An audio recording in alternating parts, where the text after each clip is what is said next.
বাজারে ইলিশের মূল্য এখনও সাধারণ মানুষের ক্রয় ক্ষমতার বাইরে। এই প্রেক্ষাপটে রাজধানী ঢাকার বাসিন্দাদের কম দামে ইলিশের স্বাদ দেওয়ার জন্য উদ্যোগ নিয়েছে বাংলাদেশ মৎস্য উন্নয়ন কর্পোরেশন বিএফটিসি। দেশের জনপ্রিয় এই মাছ সাধারণ মানুষের কাছে সহজলভ্য করার লক্ষ্য নিয়ে শুরু হয়েছে এই বিশেষ কর্মসূচি। মৎস্য ও প্রাণিসম্পদ উপদেষ্টা ফরিদা আক্তার জানান, এই কর্মসূচির প্রধান উদ্দেশ্য হল জনগণকে সাশ্রয়ী দামে ইলিশের স্বাদ প্রদান করা। রবিবার রাজধানীর কারওয়ান বাজারে বিএফটিসি ভবনের সামনে এই উদ্যোগের উদ্বোধন করেন তিনি। বাংলাদেশ মৎস্য উন্নয়ন কর্পোরেশন, বিএফটিসি এবং বেসরকারি সংস্থা বাংলাদেশ মেরিন ফিশারিজ অ্যাসোসিয়েশন বিএমএফএ যৌথভাবে এই কর্মসূচি বাস্তবায়ন করছে। বিএফটিসির চেয়ারম্যান সুরাইয়া আক্তার জাহান জানিয়েছেন, প্রতিদিন সকাল 10টা থেকে দুপুর 12টা পর্যন্ত মাছের মজুদ থাকা সাপেক্ষে এই বিক্রয় কার্যক্রম চলবে। প্রচারিত স্লোগান স্বাদে গন্ধে অতুলনীয় ইলিশ কিনে হন ধন্য কর্মসূচিকে আরও আকর্ষণীয় করে তুলেছে। এই উদ্যোগের আওতায় বিক্রয়ের জন্য 450 গ্রাম থেকে 850 গ্রাম ওজনের ইলিশ মাছ নির্ধারণ করা হয়েছে। প্রতি কেজি ইলিশের দাম ধরা হয়েছে মাত্র 600 টাকা। এটি বর্তমান বাজার মূল্যের তুলনায় অনেকটাই সাশ্রয়ী। বিএফটিসির পরিচালক অদ্বৈত চন্দ্র দাস জানান, প্রথম ধাপে তাদের কাছে 850 কেজি ইলিশ মাছ মজুত রয়েছে। আগে এলে আগে পাবেন ভিত্তিতে বিক্রয় কার্যক্রম চালানো হবে এবং 1 সপ্তাহের মধ্যে সব মাছ বিক্রি শেষ হবে বলে আশা করা হচ্ছে। ইলিশের উচ্চ মূল্য সাধারণ মানুষের কাছে এই মাছকে দুর্লভ করেছে। এই প্রেক্ষাপটে মধ্যস্বত্বভোগীদের দৌরত্ব দূর করতে এবং সরাসরি জনগণকে উপকৃত করতে সরকারের এই উদ্যোগ অত্যন্ত ইতিবাচক।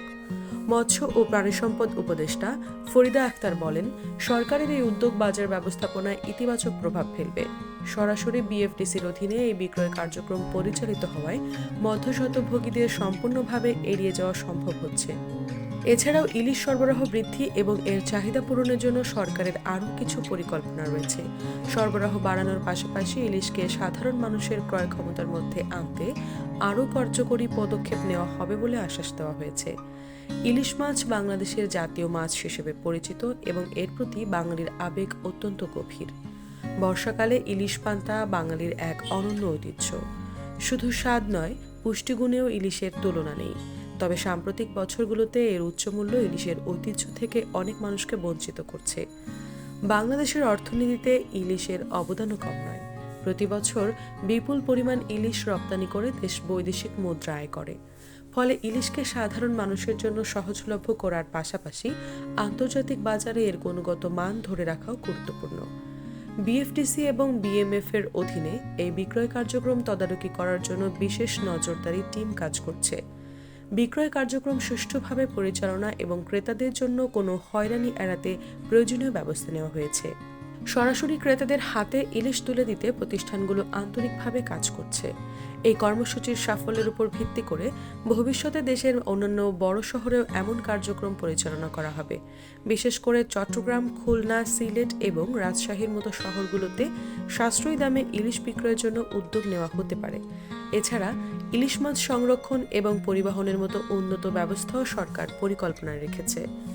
এই কর্মসূচির উদ্বোধনী অনুষ্ঠানে উপস্থিত ছিলেন বিএফটিসির চেয়ারম্যান সুরাইয়া আক্তার জাহান, বিএমএফ-এর সভাপতি এনাম চৌধুরী, মৎস্য ও প্রাণিসম্পদ মন্ত্রণালয়ের অতিরিক্ত সচিব সৈয়দা নওয়ারা জাহান, মৎস্য ও প্রাণিসম্পদ তথ্য অধিদপ্তরের উপপরিচালক উম্মে হাবিবা, বিএফটিসির পরিচালক অদ্বৈত চন্দ্র দাস, বিএমএফ-এর পরিচালক তাইসির খান এবং অন্যান্য বিশিষ্ট ব্যক্তিবর্গ। এই উদ্যোগের মাধ্যমে সরকারের উদ্দেশ্য হল জনগণকে একটি প্রাকৃতিক সম্পদের সঙ্গে সংযুক্ত রাখা এবং তাদের জীবনযাত্রার মান উন্নত করা। সাশ্রয়ী দামে ইলিশ পাওয়া এখন শুধু একটি সরকারি কর্মসূচি নয়, বরং এটি একটি জাতীয় সম্পদ সংরক্ষণ ও উন্নয়ন পরিকল্পনার অংশ।